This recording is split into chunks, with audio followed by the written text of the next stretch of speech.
Good good evening everyone. हाँ बेटा, कैसे हैं आप सब? तो आज का हमें लेक्चर शुरू करना है। जैसे कि हमने प्रीवियस क्लास में गवर्नमेंट बजट के बारे में कुछ बेसिक बातें जानी थी, right? And I hope so कि आपने प्रॉपर तरीके से वो सारी चीजें रिवीजन कर रखी हो बेटा उनका। तो आज हम फर्दर इस टॉपिक को डिस्कस करने वाले हैं, जो कि हमने लास्ट क्लास में थोड़ा बहुत स्टार्ट भी किया था, कि मैंने आपसे कहा था कि डिटेल में इसको हम नेक्स्ट क्लास में डिस्कस करेंगे। सो आज का हमारा टारगेट भी है बेटा कि हम ऑब्जेक्टिव ऑफ गवर्नमेंट बजट वाले टॉपिक को कंप्लीट करें। ठीक है? So this topic is objective of government budget. ठीक है? गवर्नमेंट बजट क्या होता है ये तो हम लास्ट क्लास में पढ़ चुके हैं बेटा, काफी डिटेल में। सो आज की क्लास में आपको पढ़ाने वाला हूँ, that is objective of government budget. ठीक है? तो 6 ऑब्जेक्टिव है बेटा, जो कि लास्ट क्लास में भी आपने देख लिया था। GDP growth, balance regional growth, ठीक है, allocation of resources, redistribution of income and wealth, income, employment opportunities and economic stabilities. ठीक है? तो ये 6 पॉइंट्स है बेटा, जो कि हमें काफी डिटेल में डिस्कस करना है इनको। ठीक है? तो सबसे पहले मैं आपको डिस्कस कराऊंगा जीडीपी ग्रोथ। तो देखिए यहाँ पर नोट्स ऑलरेडी अवेलेबल है, that is detailed explanation of above points. जितने भी 6 पॉइंट दिए हुए हैं बेटा, इनको काफी डिटेल में हमें यहाँ पे डिस्कस करना है। ठीक है जी? तो सबसे पहला पॉइंट आता है जीडीपी ग्रोथ। देखो, कोई भी गवर्नमेंट जब बजट लेकर आती है बेटा, तो उसका प्राइमरी ऑब्जेक्टिव, सबसे पहला ऑब्जेक्टिव, फर्स्ट ऑब्जेक्टिव क्या होता है? जीडीपी को बढ़ाना, जीडीपी की ग्रोथ करना। जीडीपी मतलब ग्रॉस डोमेस्टिक प्रोडक्ट, जो कि आपने नेशनल इनकम वाले चैप्टर में पढ़ना है काफी डिटेल में, राइट? इन शॉर्ट अगर मैं आपको एक बिल्कुल बेसिक में बताऊं तो प्रोडक्शन लेवल, या यू कैन से इनकम, या यू कैन से एक्सपेंडिचर। अगर इन तीनों में ही इंक्रीजमेंट हो रहा है इकोनॉमी में, तो इसका मतलब ये होता है बेटा कि जीडीपी बढ़ रही है। ठीक है? अगर आपकी प्रोडक्शन, इनकम और एक्सपेंडिचर का तीनों में ही ग्रोथ हो रहा है, इसका ये मतलब होता है कि आपकी इकोनॉमी की जो जीडीपी रेट है बेटा, वो क्या हो रहा है? ग्रोथ हो रहा है। अब गवर्नमेंट कैसे इसको बढ़ाए बेटा? प्रोडक्शन कैसे बढ़ाएगी बेटा? इनकम कैसे बढ़ाएगी? दैट इज, इन सबको बढ़ाने का एकमात्र जरिया है, दैट इज इन्वेस्टमेंट। ठीक है? निवेश करके, इन्वेस्टमेंट करके। अब इन्वेस्टमेंट, मुझे एक बात बताइए, कोई भी गवर्नमेंट बेटा, क्या गवर्नमेंट का काम बिजनेस करना होता है या देश चलाना होता है? हाँ जी, आंसर दीजिए। गवर्नमेंट का काम देश चलाना है, इकोनॉमिक एक्टिविटी करना है, बिजनेस करना है? ऑफ कोर्स सर, गवर्नमेंट को कंट्री डेवलप करनी होती है, और कंट्री डेवलप होने के लिए सबसे इंपॉर्टेंट चीज है बेटा इंफ्रास्ट्रक्चर डेवलपमेंट करना। ठीक है? तो यानी कि इन्वेस्टमेंट सर दोनों ही सेक्टर करते हैं, पब्लिक सेक्टर भी करती है। पब्लिक सेक्टर बोले तो गवर्नमेंट, एंड प्राइवेट सेक्टर बोले तो दैट इज ऑब्वियसली बात है, प्राइवेट इंडिविजुअल्स पर्सन। अब मैं अगर गवर्नमेंट सेक्टर की बात करूं, तो गवर्नमेंट का जो मेन फोकस होता है बेटा इन्वेस्टमेंट, वो कहाँ करेगी? इंफ्रास्ट्रक्चर में। देश का इंफ्रास्ट्रक्चर जितना बेटर होगा बेटा, उतनी हमारी ग्रोथ रेट क्या होगी बेटा? बढ़ेगी, क्योंकि हमारा प्रोडक्शन उस हिसाब से इंक्रीज होगा। ठीक है? और प्राइवेट सेक्टर का पूरा फोकस होना चाहिए बेटा बिजनेस को डेवलप करने में। तो गवर्नमेंट ऐसा क्या करेगी कि प्राइवेट सेक्टर ज्यादा से ज्यादा इन्वेस्टमेंट करे बिजनेस के लिए, और गवर्नमेंट का मेन फोकस किस पर है बेटा? इंफ्रास्ट्रक्चर को डेवलप करने में। चलो देखिए क्या कहते हैं, GDP growth is the central objective of the government budgetary policy. यानी कि सरकार का जो बजटरी पॉलिसी होता है बेटा, उसका जो मेन सेंटर ऑब्जेक्टिव है बेटा, वो क्या है? GDP growth. क्या है बच्चे? जीडीपी ग्रोथ, यानी कि जीडीपी को ग्रोथ करना ही हमारा प्राइमरी ऑब्जेक्टिव होता है। तो कहते हैं इट इज अचीव्ड, ये हासिल होता है दो तरीके से।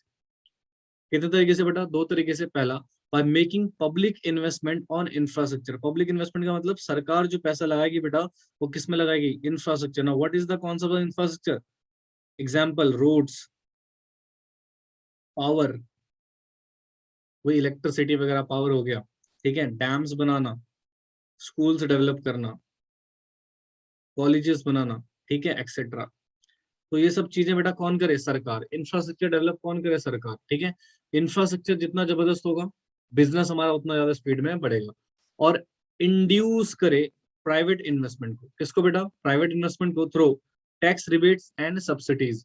यानी कि प्राइवेट सेक्टर को टैक्सेस में फायदा देके, सब्सिडीज प्रोवाइड करके, राइट, गवर्नमेंट एनकरेज करे, इंड्यूस करे कि आप लोग प्राइवेट सेक्टर में क्या, प्राइवेट सेक्टर आप लोग क्या कीजिए? इन्वेस्टमेंट कीजिए बिजनेस को डेवलप करने में। देखिए बिजनेस डेवलप होगा, प्रोडक्शन होगा, सबसे ज्यादा प्रोडक्शन होगा तो लोगों की इनकम बढ़ेगी, इनकम बढ़ेगी तो लोग खर्चा भी करेंगे, ठीक है। तो अल्टीमेटली कहने का मतलब क्या है सर, जीडीपी को दो तरीके से डेवलप किया जाता है। पहला कि सरकार का जो पैसा है वो इंफ्रास्ट्रक्चर में लगे, और जो प्राइवेट सेक्टर है वो ज्यादा से ज्यादा बेटा क्या करे, प्राइवेट इन्वेस्टमेंट को बढ़ाए, यानी कि इकोनॉमी में कंट्रीब्यूट करे। क्या करे बेटा, इकोनॉमी में कंट्रीब्यूट करे बिजनेसेस को बढ़ाकर, ठीक है। और उनको एनकरेज करने के लिए हम क्या कर सकते हैं, गवर्नमेंट क्या कर सकती है बेटा, टैक्सेस रिबेट दे सकती है, मतलब टैक्स में छूट दे सकती है बेटा। जैसे स्टार्टअप का कॉन्सेप्ट है, स्टार्टअप इंडिया, अगर स्टार्टअप के अंदर कोई भी रजिस्ट्रेशन करता है तो गवर्नमेंट उसको 3 साल तक का टैक्स का छूट दे देती है, यानी कि आपसे 3 साल तक किसी प्रकार का टैक्स रिसीव नहीं किया जाएगा, ठीक है। तो this is the basic situation कि जीडीपी को ग्रोथ करना हमारा प्राइमरी ऑब्जेक्टिव होता है गवर्नमेंट बजट का, ठीक है बच्चे। समझ आया बेटा, आई यू गेट दिस पॉइंट? चलिए फटाफट से नोट करेंगे प्लीज इसको। देखो जी, अब जरा ध्यान से सुनिएगा, हमारा एक टॉपिक यहाँ पर फिनिश अप हो गया, that is GDP growth, and I hope so आपको समझ में आ गया हो। अब देखिएगा ध्यान से, बैलेंस रीजनल ग्रोथ का कॉन्सेप्ट क्या है, मैं आपको एक छोटा सा कॉन्सेप्ट समझाऊंगा, देन हम इसकी थ्योरी को डिस्कस करेंगे, ठीक है। जरा 2 मिनट इधर फोकस से देख लो, बड़ा सिंपल सा पॉइंट है ये, एक एग्जांपल आपको बता दूं। बेटा जो हमारा भारत है, इसको डिवाइड कर दिया गया है दो सिचुएशंस में। एक हम बोलते हैं रूरल इंडिया या रूरल पार्ट ऑफ इंडिया, और एक बोलते हैं अर्बन पार्ट ऑफ इंडिया, ठीक है। यानी कि जहां पर rural development, sorry rural area and urban area, ठीक है बच्चों, ध्यान तो सुनिएगा प्लीज, ये इंडिया का रूरल पार्ट और एक इंडिया का अर्बन पार्ट। रूरल बोले तो ग्रामीण क्षेत्र, और अर्बन बोले तो शहरी क्षेत्र, ठीक है। ये दो पार्ट्स में बेसिकली डिवीजन है इसका, ठीक है। अब बेटा एक बात बताओ, जनरली सरकार की जो भी पॉलिसी आती है, उन पॉलिसीज का जो पहला प्रेफरेंस या पहला इम्पैक्ट पड़ता है वो कहाँ पड़ता है सर, अर्बन इंडिया में, यानी कि अर्बन एरिया ऑफ इंडिया, ठीक है। भारत का अर्बनाइज, जितने भी अर्बनाइजेशन वाले सिटीज हैं, स्टेट्स हैं, वहां पर सबसे पहले बेटा इन पॉलिसीज का इम्पैक्ट पड़ता है, और इन पॉलिसीज के इम्पैक्ट पड़ने से इनका डेवलपमेंट होता है, ठीक है। So this is the part of India, ये इंडिया का अर्बन पार्ट। अगर इसको इंडिया का, अगर मैं इसको पार्ट्स में डिवाइड ना करें, एक थोड़ा अजीब सा वर्ड लग रहा है मुझे, इट्स नॉट कंफर्टेबल, अगर मैं बोलूँ कि इंडिया रूरल एरिया और इंडिया का अर्बन एरिया, ठीक है, इसको एक काम करते हैं यहाँ पर रूरल एरिया और अर्बन एरिया लिखते हैं, ठीक है। सो इंडिया में अगर मैं दो बेसिक सिचुएशन देखूं बेटा, रूरल एरिया और अर्बन एरिया, ठीक है। अब क्वेश्चन ये आता है सर, अर्बन एरिया में थोड़ा इंफ्रास्ट्रक्चर ज्यादा बेटर होता है as compare to rural area, और एजुकेशन सिस्टम थोड़ा सा बेटर होता है, और लोग ज्यादा पढ़े लिखे होते हैं, एम्प्लॉयड होते हैं, मतलब कहीं ना कहीं एक बेटर क्वालिटी ऑफ लाइफ होती है अर्बन एरिया में। तो सरकार की जो भी पॉलिसी आती है उस प्रेफरेंस सबसे पहले कौन ले जाता है, उसका अर्बन एरिया। सो इससे क्या होगा सर, हमारा ये जो एरिया है, आप देखो भी प्रैक्टिकली भी देखो तो ये ज्यादा डेवलप है एज कम्पेयर टू दिस। ये तो भाई साहब एक बात बताओ ना, अगर ऐसा रहा कि ये कम ग्रोथ हुआ इसमें, लेस ग्रोथ, या यू कैन से लेस डेवलपमेंट, और ये हाई, इसकी मोर या हायर ग्रोथ हो गई है बेटा, तो क्या बेटा ये एक तरीके से अनबैलेंस ग्रोथ हो जाएगी हमारे पास। हाँ जी बोलो बेटा प्लीज यार, पार्टिसिपेट करो।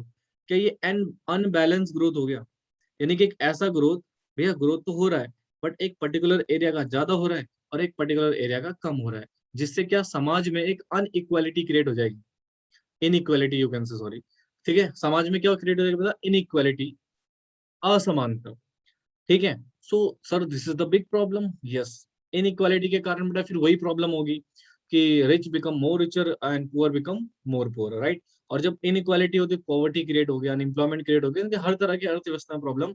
तो इकोनॉमी में गवर्नमेंट का टारगेट होता भैया कि ऐसी सिचुएशन उत्पन्न ना हो।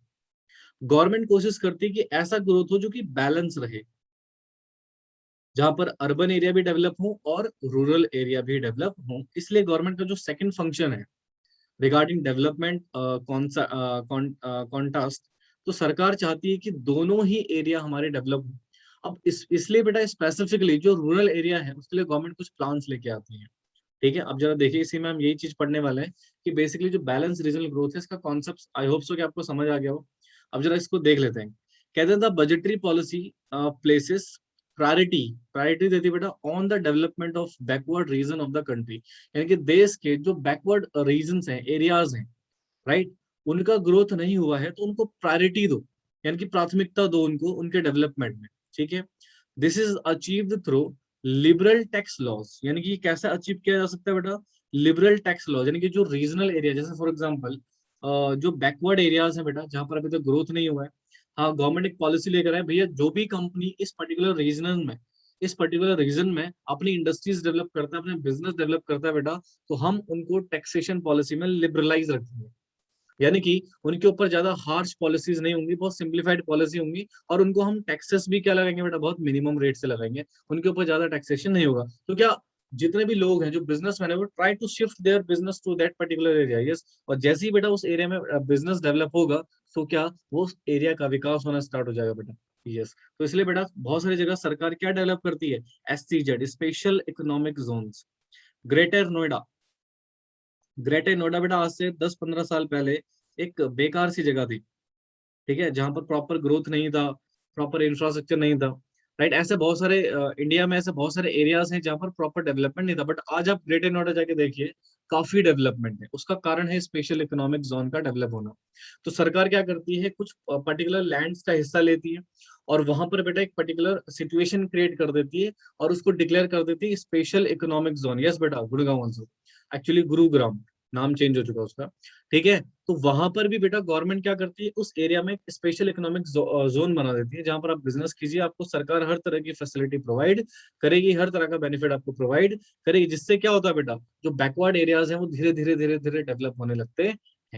ठीक है, जिससे क्या होगा बेटा, आपके बैकवर्ड एरियाज भी डेवलप हो रहे हैं, अर्बन एरियाज तो ऑलरेडी डेवलप थे, इसमें और डेवलपमेंट हो रहा है, तो दोनों में बराबर का ग्रोथ होता है। तो इसलिए बेटा ग्रोथ रेट हमारी क्या रहती है बेटा, बैलेंस रहती है बिटवीन अर्बन एंड रूरल। समझे? तो this is the second objective of the government regarding their budgetary policy. Are you getting the point बेटा? बोलो बच्चों, चलो फटाफट से नोट करो उसको, इस एग्जाम्पल को भी नोट कर लीजिएगा, ठीक है? चलिए डू इट फास्ट। देखो जी, अगला पॉइंट है allocation of resources. So before discussing this actually this theory, let understand the concept. Concept समझना अगेन वेरी नेसेसरी।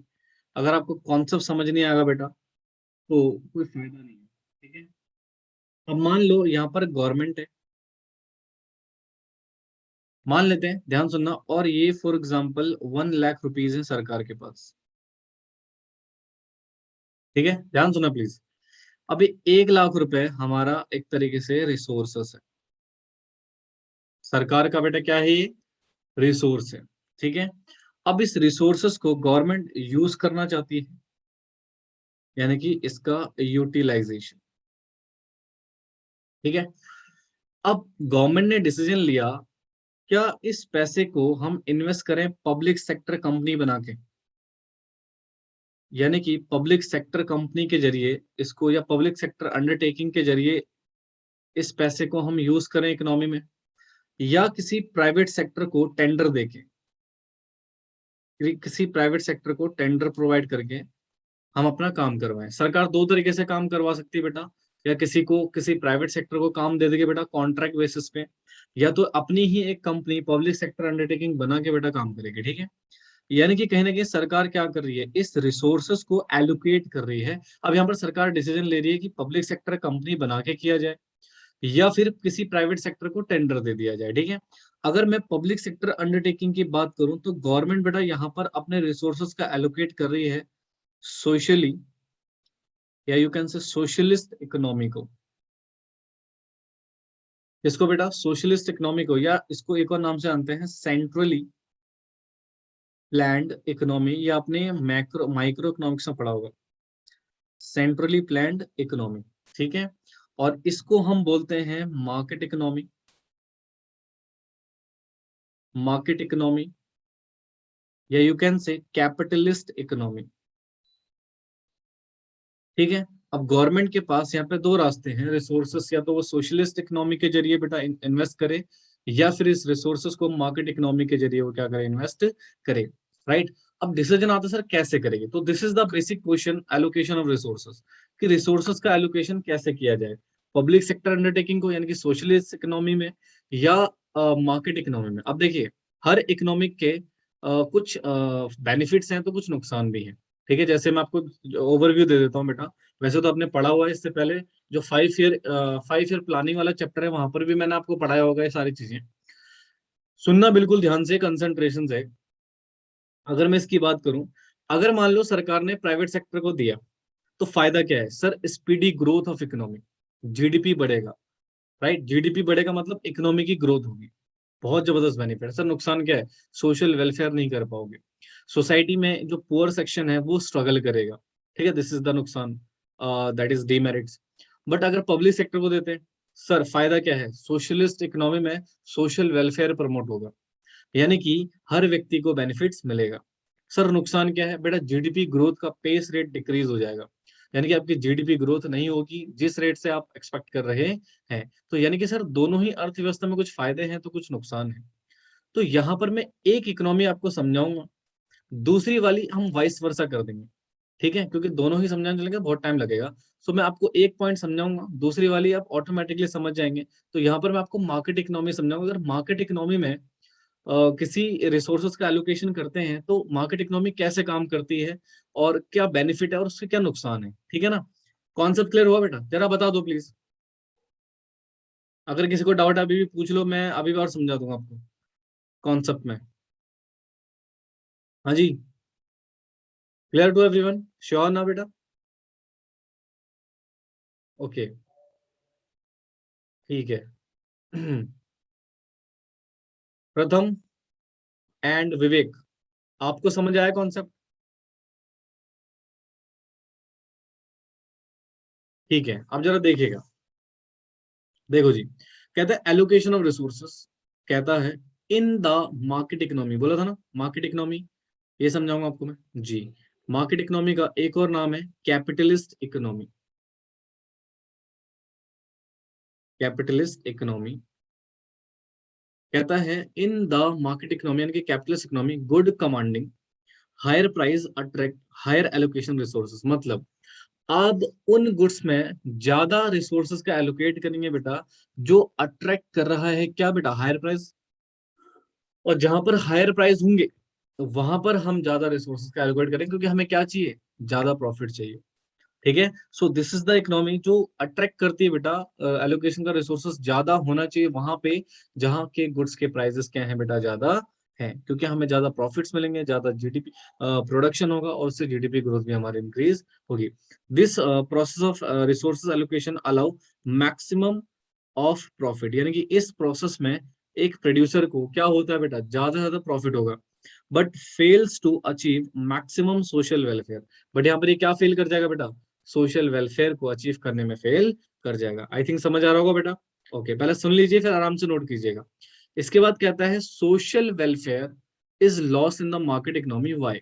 इसका क्या कारण है कि सोशल जो वेलफेयर है बेटा वो लॉस्ट हो जाता है in market economy. This is market economy. ठीक है, कहते हैं market economy fails to produce such goods which are essential for collective need of the society. Obviously बात है, मार्केट इकोनॉमी में बेटा कभी भी कलेक्टिवली नीड के लिए गुड्स प्रोड्यूस नहीं होता।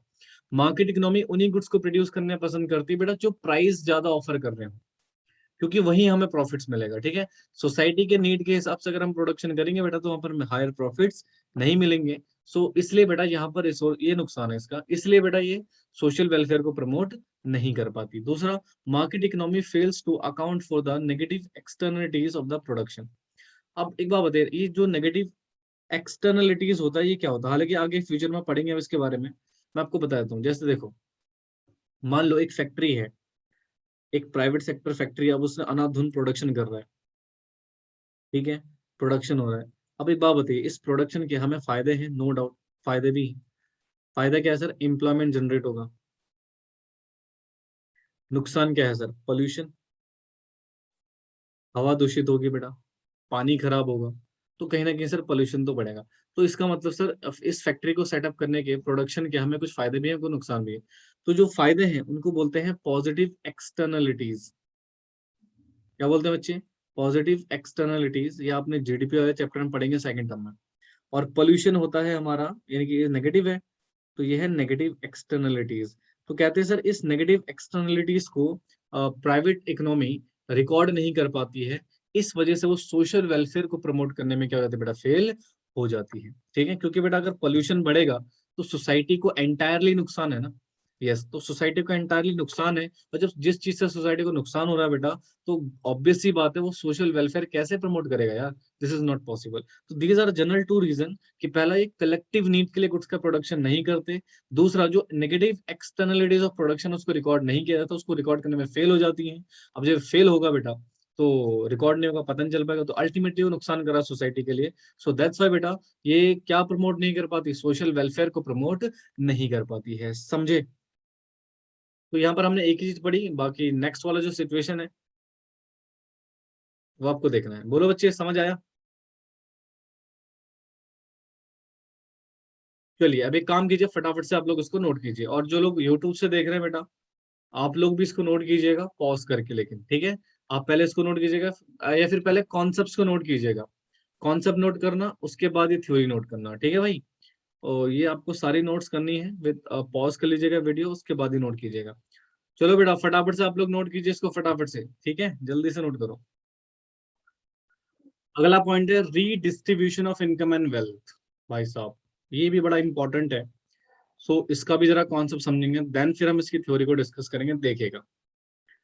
जैसे मैं आपको एक पॉइंट बताता हूँ, लिखे कोई भी नहीं बेटा, प्लीज आप पहले ध्यान से देखिएगा, कॉन्सेप्ट समझिएगा। Once you get the concept then ये थ्योरी कुछ भी नहीं है, बहुत सिंप्लीफाइड है, राइट। सारी कहानी छुपी हुई है कॉन्सेप्ट में। सो फोकस रखना कॉन्सेप्ट में, ठीक है ना। सो समझाता हूँ आपको कॉन्सेप्ट, ठीक है, देखो।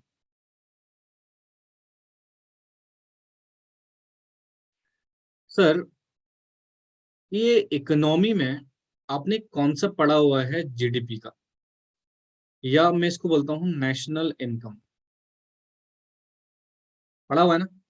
मान लो जो भी हमारी नेशनल इनकम हो, what ever the amount, x amount लिख देता हूँ यहाँ पे। अगर मैं इसको डिवाइड कर दूं population size of the country से, whatever the population size, तो सर हमारे पास एक फिगर निकल के आता है जिसको हम बोलते हैं पर कैपिटा, सॉरी कैपिटा, ये कैपिटल हो गया,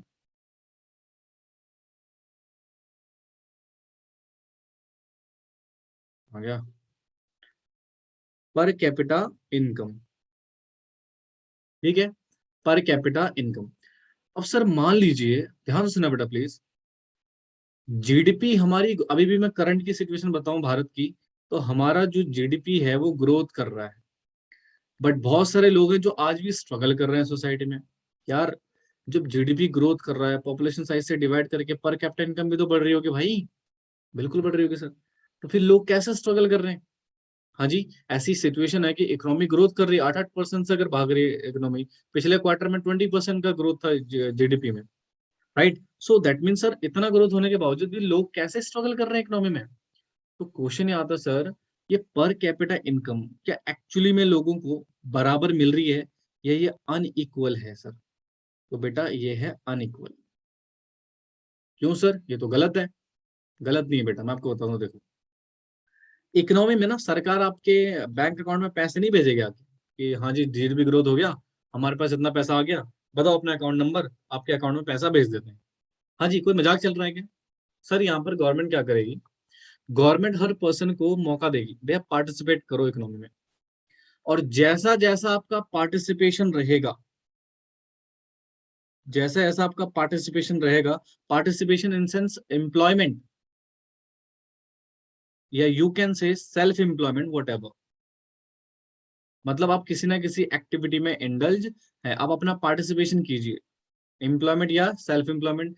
आपका जो लेवल का पार्टिसिपेशन होगा, यानी कि लेसर पार्टिसिपेशन, या you can say higher participation. Sir जिसका हायर होगा उसको पर कैपिटा इनकम ज्यादा मिलेगी, यानी कि उसकी इनकम भी हायर होगी, बिल्कुल सर। और जिसका लेसर पार्टिसिपेशन होगा उसकी इनकम भी क्या होगी बच्चे, लोअर होगी। हाँ जी सर, बिल्कुल ऐसे ही होगा। बोलो बच्चे। हाँ जी। अब सर इसका मतलब सर ये तो अनइक्वलिटी हो गई। हाँ अनइक्वलिटी होगी ना, यानी कि सर ये तो इनइक्वलिटी है, अनइक्वल है। जी सर। तो इंडिया में जनरली क्या है बेटा, कि जो पुअर सेक्शन है उसका पार्टिसिपेशन कम है। This slasher point belongs to poor. और इनका पार्टिसिपेशन इकोनॉमी में कम होने के कारण इनको इनकम भी कैसे मिलती है, कम मिलती है। और रिच सेक्शन का पार्टिसिपेशन क्या है, हायर है, इसलिए उनको इनकम भी क्या मिलती है बेटा, ज्यादा मिलती है। तो ये गैप हो गया। अब sir this is inequality in the economy. ये क्या क्रिएट हो गया बेटा, इनइक्वालिटी इन द इकोनॉमी। अब गवर्नमेंट कोशिश करती है भाई इस इनइक्वालिटी को कैसे खत्म किया जाए, राइट। तो ये चीज बहुत इंपॉर्टेंट है। तो इसी चीज के लिए बेटा हम क्या करते हैं, redistribution of income and wealth. ठीक है, गवर्नमेंट क्या करते हैं अपने ऑब्जेक्टिव में रीडिस्ट्रीब्यूशन करती है, यानी कि एक बार डिस्ट्रीब्यूशन हो चुका है बट उसको रीडिस्ट्रीब्यूट किया जाता है with the help of some policies. वही हम पढ़ने वाले हैं बेटा इस पर्टिकुलर कॉन्सेप्ट में। क्या कॉन्सेप्ट क्लियर हुआ आपको? हाँ जी बेटा बोलिए प्लीज।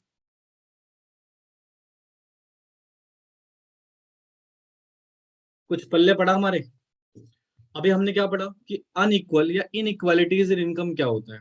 ठीक है, अब गवर्नमेंट बेटा इसी प्रॉब्लम को सॉल्व करने की कोशिश करते हैं with the help of this concept of redistribution of income and wealth. मतलब सर यहाँ पर रीडिस्ट्रीब्यूशन होगा, क्या अमीरों से पैसा छीन कर गरीबों को दे दिया जाएगा?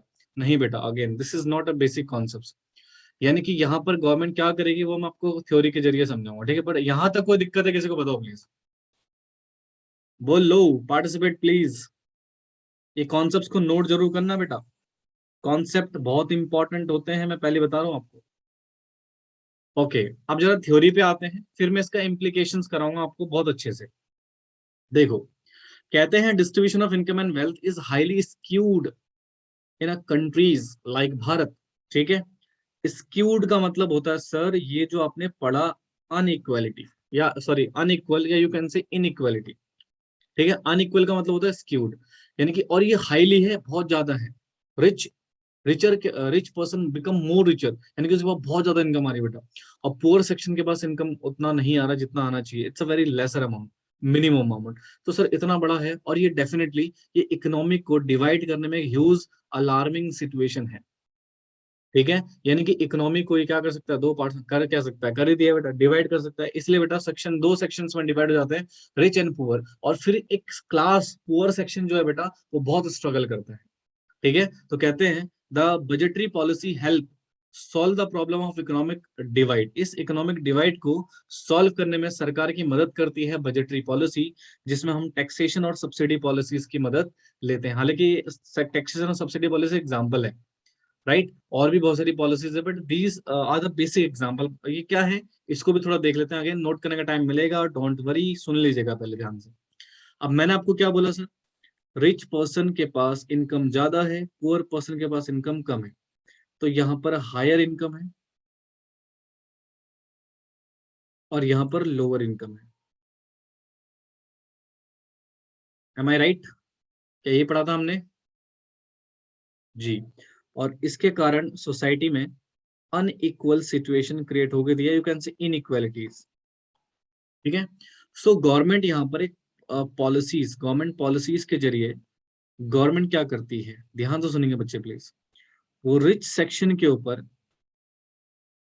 हायर टैक्सेस इम्पोज कर देती है।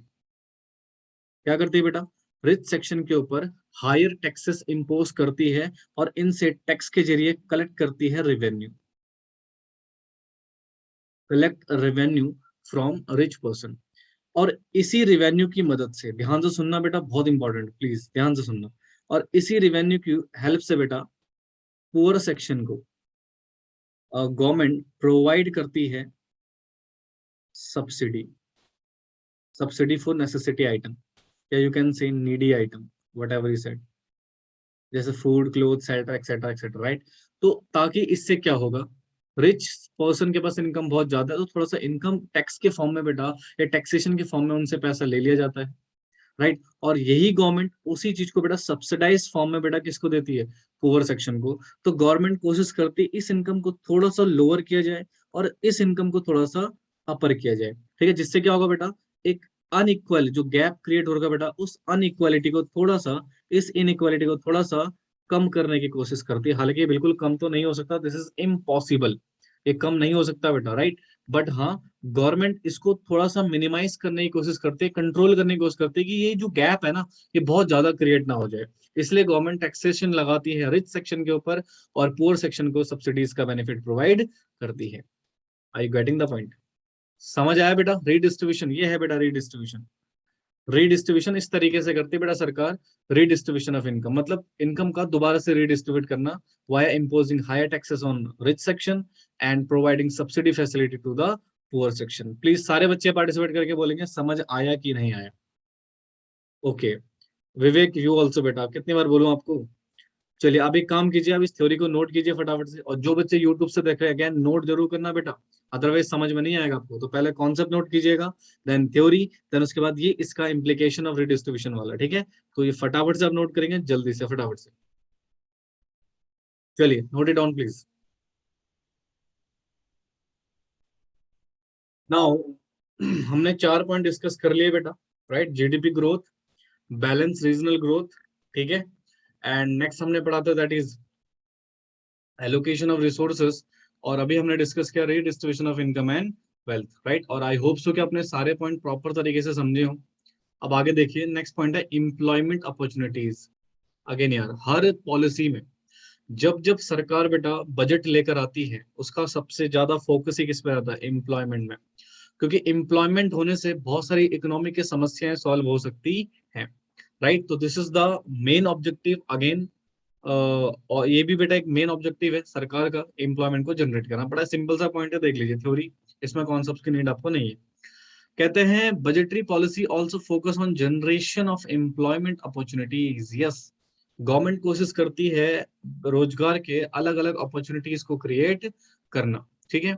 इन्वेस्टमेंट इन पब्लिक एंटरप्राइजेस, सरकार क्या करती है बेटा, पब्लिक एंटरप्राइजेस में इन्वेस्टमेंट करके, and provision for administrative service generate employment.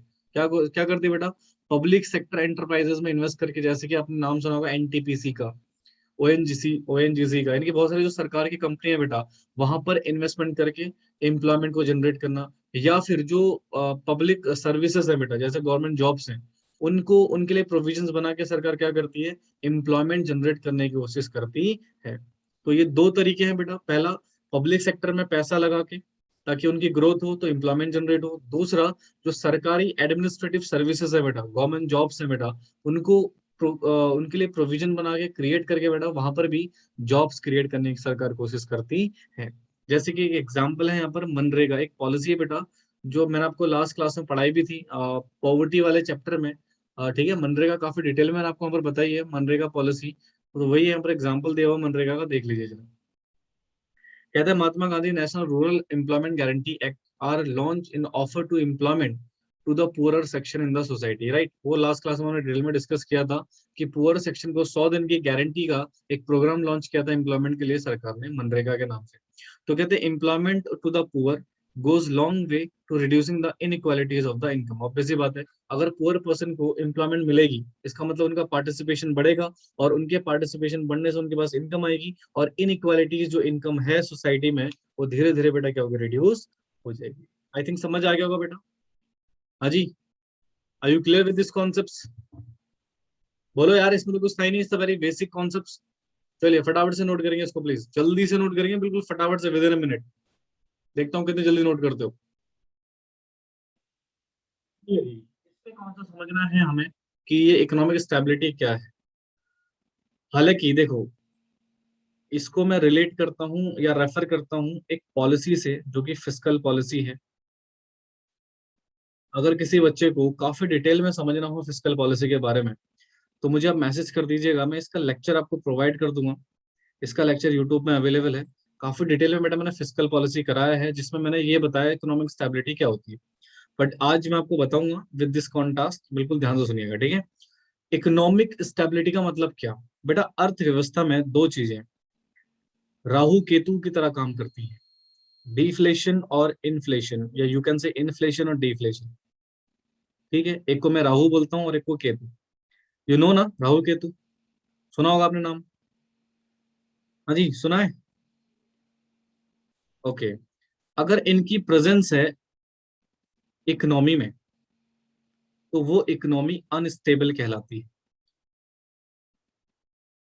जैसे अगर आपकी लाइफ में राहु केतु आ गए, तो आपकी लाइफ क्या हो जाएगी बेटा, अनस्टेबल हो जाएगी ना। हाँ जी सर, बिल्कुल हो जाएगी सर।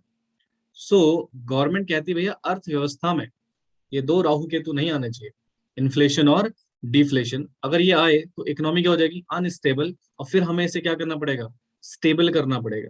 क्या करना पड़ेगा भाई साहब? स्टेबल करना पड़ेगा। और स्टेबल करने के लिए बेटा will government use the fiscal policy. Fiscal policy में बेसिकली कुछ चार कंपोनेंट्स को यूज करके सरकार क्या करती है बेटा? इन्फ्लेशन और डिफ्लेशन को कंट्रोल करने की कोशिश करती है। ठीक है भाई साहब, ध्यान से सुनिएगा बेटा प्लीज। तो फिस्कल पॉलिसी में एक कंपोनेंट है गवर्नमेंट एक्सपेंडिचर, इसको मैं आप समझाऊंगा आज। इसकी मदद से हम समझेंगे कैसे इन्फ्लेशन और डिफ्लेशन को कंट्रोल करके अर्थव्यवस्था को स्टेबल बनाने की कोशिश करी जाती है। सॉरी, एक मिनट ना, ये राहु केतु आ गए, नाम लिया नलायक को, फांसी हो गई। ठीक है, ध्यान रहिएगा। तो समझ आया ना कि इकोनॉमिक स्टेबिलिटी क्यों बढ़ रहा है? क्योंकि सर इकोनॉमी में प्रेजेंस ऑफ, राहु केतु लिख के मत आ जाना नालायक हो, इन्फ्लेशन और डिफ्लेशन, बहुत सी चीजें इसमें इन्फ्लेशनरी गैप या डिफ्लेशनरी गैप भी बोलते हैं। तो इन दो चीजों के होने से इकोनॉमी अनस्टेबल हो जाती है। तो उसको स्टेबल करने के लिए will use the policy of fiscal policy, right. तो फिस्कल पॉलिसी में एक कंपोनेंट्स गवर्नमेंट एक्सपेंडिचर, वो मैं आपको समझाऊंगा कैसे गवर्नमेंट एक्सपेंडिचर का यूज करके गवर्नमेंट इन्फ्लेशन डिफ्लेशन को कंट्रोल करने की कोशिश करती है। जरा इसका थ्योरी देखिए। कहते हैं economic stability is an important focus area of the budgetary policy. Yes, everything is important, तो ये भी इंपॉर्टेंट है sir ji. By focusing on appropriate fiscal policy, भाई साहब यही पढ़ा था मैं आपको जी, देखिए यही लिखवा है जी sir. Fiscal policy, the government try to correct the situation of inflationary and deflationary gap, वही बेटा इन्फ्लेशन और डिफ्लेशन इन द इकोनॉमी, यानी कि इन दो चीजों को करेक्ट करने की कोशिश करती है सरकार। सर कैसे? एक छोटा सा एग्जांपल हो जाए। बिल्कुल सर, बिल्कुल समझेंगे एग्जांपल कि कैसे हम इन दो राहु केतुओं को हटाएंगे यहाँ से। जरा ध्यान से देखिएगा प्लीज। सरकार का एक कॉम्पोनेंस मैंने आपको बताया, राइट, उससे हमें इन्फ्लेशन कैसे कंट्रोल करना है भाई साहब, और डिफ्लेशन कैसे कंट्रोल करना है। ध्यान से सुनिएगा, बड़ा सिंपल सा है यार ये है गवर्नमेंट का खर्चा। आप मुझे आंसर बताइएगा, ठीक है। अगर गवर्नमेंट, मान लो इकोनॉमी में क्या है? इन्फ्लेशन है। इकोनॉमी में क्या है बेटा? इकोनॉमी में इन्फ्लेशन। आपने मॉनेटरी पॉलिसी पढ़ा हुआ है, बड़े होशियार बच्चे हैं आप, मॉनेटरी पॉलिसी आपने पढ़ा हुआ है वैसे, याद है ना? मॉनेटरी पॉलिसी में भी हमने इन्फ्लेशन डिफ्लेशन को कंट्रोल किया था with the help of monetary policy tools. और किसने करा था? रिजर्व बैंक ऑफ इंडिया ने सर, याद है ना आपको? तो वहां मुझे, मैंने आपको बोला था ना, इन्फ्लेशन ज्यादा है, इन्फ्लेशन है मतलब मार्केट में मनी सप्लाई बहुत ज्यादा हो गया सर, जिसने डिमांड बढ़ा दी है सर। और डिमांड के बढ़ने से क्या हो गया सर? प्राइस बढ़ चुके हैं सर। और प्राइस के बढ़ने से क्या आ चुका है सर? इन्फ्लेशन आ चुका है सर। ये चीजें हमने पढ़ी हुई है बेटा। सो यहाँ पर मैं आपको समझा रहा हूँ, इन्फ्लेशन का मतलब मनी सप्लाई ज्यादा, मतलब मुझे कम करना पड़ेगा। तो सरकार अपने खर्चे बढ़ाएगी भाई साहब या कम कर देगी? सरकार अपने खर्चों को कम करेगी या बढ़ाएगी? चलिए आंसर दीजिए। सर कम कर देगी सर, एक बच्चे का आंसर आया सर, खर्चे क्या हो जाने चाहिए? रिड्यूस हो जाने चाहिए सर। सर जैसे ही खर्चे रिड्यूस होंगे, बेटा मुझे एक बात बताइए, खर्चों के रिड्यूस होते ही, खर्चों के रिड्यूस होते ही क्या मार्केट में मनी सप्लाई कम हो जाएगी सर? सर सरकार के जितने भी खर्चे हैं वो कम हो रहे हैं, लोगों की इनकम पे इफेक्ट पड़ेगा, जिससे इनकम कम होने के कारण मार्केट में मनी सप्लाई कम होने लगेगी। मनी सप्लाई कम होगी, लोगों के पास पैसा कम होने लगेगा, तो क्या डिमांड कम हो जाएगी सर? बिल्कुल सर, डिमांड कम हो जाएगी।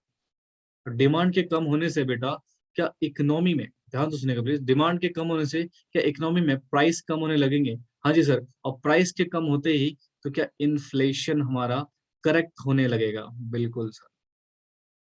वैसे ही अगर डिफ्लेशन का समय आ रहा है, किसका समय आ रहा है? डिफ्लेशन, यानी कि अर्थव्यवस्था में डिफ्लेशन है, मंदी काल चल रहा है सर, पैसा है ही नहीं, इकोनॉमी में पैसा है ही नहीं, क्या करें? मनी सप्लाई है ही नहीं सर, बढ़ानी पड़ेगी ना। तो सरकार अपने खर्चे बढ़ाएगी या घटा देगी? क्या करेगी बेटा? सर इंक्रीज कर देगी सर। सरकार अपने खर्चों को क्या कर देगी? इंक्रीज कर देगी सर। इंक्रीज करने से क्या होगा? मार्केट में लोगों को जॉब्स मिलेंगी, प्रोजेक्ट्स मिलेंगे, तो मार्केट में मनी सप्लाई बढ़ जाएगी सर, मार्केट में पैसा बढ़ जाएगा सर। मनी सप्लाई बढ़ने से क्या होगा सर? लोगों की डिमांड्स बढ़ने लगेंगी सर। लोगों की डिमांड्स बढ़ने के कारण क्या होगा सर? मार्केट में प्राइसेस स्टेबल हो जाएंगे, बढ़ने लग जाएंगे सर, जिससे डिफ्लेशन की समस्या हमारी क्या हो जाएगी बच्चे? करेक्ट हो जाएगी। तो this is the basic implication. Again, किसी बच्चों को अगर डिटेल में विद कॉन्सेप्चुअली समझना हो फिस्कल पॉलिसी, उस लेक्चर को देख लीजिएगा। माइट भी यूट्यूब में अवेलेबल हो शायद, वो आई एम नॉट श्योर। ठीक है, नहीं होगी तो देख लेंगे, कोई दिक्कत नहीं है। सो फिलहाल ये चैप्टर हमारा यहाँ, actually sorry, this topic is over here. ये टॉपिक हमारा खत्म हो गया आज। जो आज का टारगेट हुई हमारा था बेटा। सो समझ आया आपको कुछ? अब आपको नोट करना भाई साहब इसको, पहले इस थ्योरी को नोट कीजिएगा, और यूट्यूब वाले बच्चों पॉज करके, ठीक है भाई। तो पहले इसको नोट कीजिएगा, देन इस चार्ट को बना लीजिएगा। देन अगर कोई डाउट है तो प्लीज कमेंट बॉक्स में बताना जरूर कि सर ये डाउट आ रहा है। हाँ जी बेटा, समझ आया आपको? हेलो, हो गए हो क्या नलायकों? चलिए फिर, तो ये टॉपिक हमारा यहाँ पर फिनिश हो गया। सो आज की क्लास भी यहाँ पर हमारी समाप्त हो गई है। नेक्स्ट क्लास में हम मिलेंगे नेक्स्ट टॉपिक के साथ। इसको नोट जरूर करना आप लोग, ठीक है ना? This entire contest you have to note this, ठीक है? चलो bye bye, take care, good night.